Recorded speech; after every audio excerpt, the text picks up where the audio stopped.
이 사진 한 장이 8천만 달러에 낙찰되고 트위터의 글 한 줄이 290만 달러에 낙찰되었다면 믿을 수 있나요? 디지털 자산에 새로운 가치를 부여하여 새로운 시장을 창출 중인 NFT, 이에 대해 알아보겠습니다. NFT에 대해 이해하기 위해서는 블록체인에 대한 이해가 필요한데요. 비트코인, 수많은 사람을 울고 웃게 만들고 수많은 이슈를 만들어내는 가상화폐이며 이 비트코인의 근간이 되는 기술이 바로 블록체인입니다. 기존의 자산거래 시스템은 중앙 집권화로 이루어져 정보를 관리자와 이용자가 소유하고 있었기 때문에 중개기관에 의존적이었고 수수료가 발생하거나 거래의 투명성에 문제가 발생했습니다. 하지만 블록체인 시스템은 거래 명세가 모든 사용자에게 전송된다는 특징이 있습니다. 거래 정보를 기록한 원장을 특정 기관의 중앙 서버가 아닌 P2P 네트워크에 분산하여 참여자가 공동으로 기록하고 관리하는 기술이 도입되었습니다. 이로써 거래 명세서 가 모든 이용자에게 공유되기 때문에 임의로 수정하거나 누락시킬 수 없고 이로 인해 어떤 자산보다 높은 신뢰도를 가지게 되었고 이런 기술적 가치가 비트코인을 통해 세상 사람들에게 인정받게 되었습니다.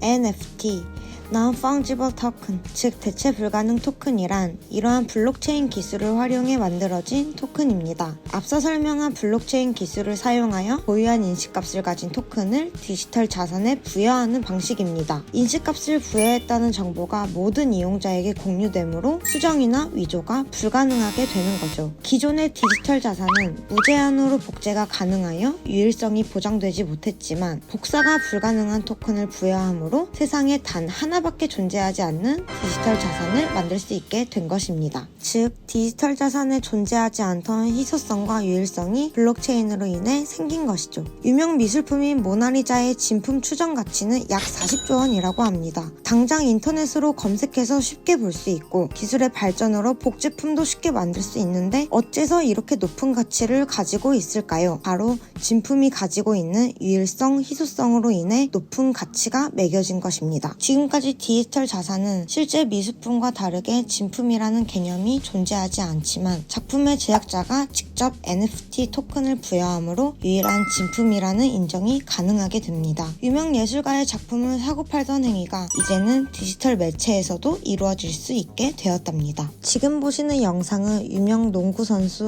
르브론 제임스의 덩크슛 장면입니다. 이 짧은 10초 길이의 영상이 20만 달러에 낙찰되었고 트위터 창업자인 잭 도시가 작성한 첫 트윗이 290만 달러에 낙찰되었습니다. 누구나 쉽게 온라인으로 찾아볼 수 있던 컨텐츠지만 컨텐츠의 제작자가 인정하는 진품이 생기는 순간 생각지도 못한 가치가 생기는 것입니다. 자신이 좋아하는 컨텐츠의 유일무이한 진품을 소유하고 싶다는 소비 욕망이 큰 자본의 흐름을 만들어내고 있는 거죠. 이러한 움직임은 컨텐츠에 국한되지 않았습니다. 딥러닝, AI 하면 모두 떠오르는 사건이 있을 겁니다. 바로 2016년 바둑기사 이세돌 구단과 구글의 알파고 대국. 당시까지만 해도 아직은 AI가 인간을 이기지 못할 것이라고 여겨졌던 바둑에서 인간이 패배하여 세상에 큰 충격을 선사했습니다. 이 대국 이후로 딥러닝과 AI에 대한 시선이 바뀔 정도로 큰 사건이었는데요. 당시 진행되었던 대국의 기보 영상에 이세돌 구단의 사진과 서명을 NFT로 부여한 뒤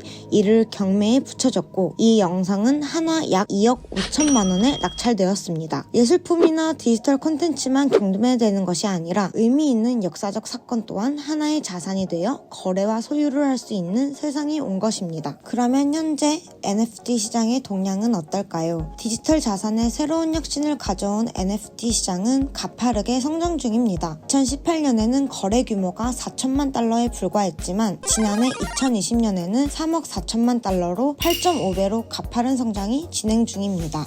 단순히 디지털 자산의 가치가 인정받게 되어 NFT 시장이 성장한 것은 아닙니다. NFT와 톱니바퀴처럼 맞물려 같이 도는 톱니바퀴가 있습니다. 바로 메타버스인데요. 메타버스는 최근 수업에서도 나오고 뉴스에서도 나오고 어딜 가나 항상 언급되는 키워드죠. 현실을 디지털 세상으로 확장하는 메타버스. 단순히 하나의 문화가 아닌 경제, 사회, 정치, 교육 등 실제 세상에서 일어나는 활동들이 가상세계로 확장되어 새로운 가치를 창출하고 있습니다. 있습니다. 기존의 디지털 자산은 쉽게 복제가 되기에 경제적 가치가 없었지만 NFT가 이를 보완하여 메타버스 속에서도 경제적 가치를 논할 수 있게 된 것입니다. 우리가 땅을 사고 팔 때 땅의 소유권을 증명하는 땅 문서를 사고 파는 것처럼 메타버스 내의 재화를 사고 팔 때 이를 소유하고 있다는 증명서인 NFT를 거래하여 소유권을 주고받는 것입니다. 메타버스가 우리의 세상을 디지털로 확장했다면 그 속에서 NFT는 우리의 경제 개념을 확장시켜 새로운 시장을 창출했습니다.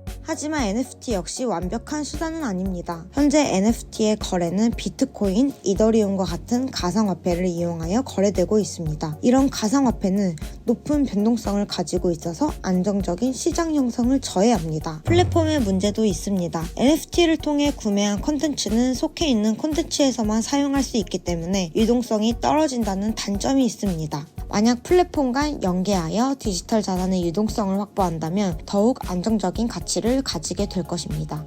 가장 큰 문제는 아직 NFT에 대한 법, 제도가 없다는 것인데요. NFT가 실물 경제에 편입되기 위해서는 법, 제도 측면에서 의무와 권한이 행사될 수 있도록 제도 개선이 수반되어야 합니다. 즉, 비트코인을 통해 탈세하는 사례가 존재하는 것처럼 NFT도 악용될 우려가 있기에 법, 제도가 마련되어 건전한 혁신을 만들어야 합니다.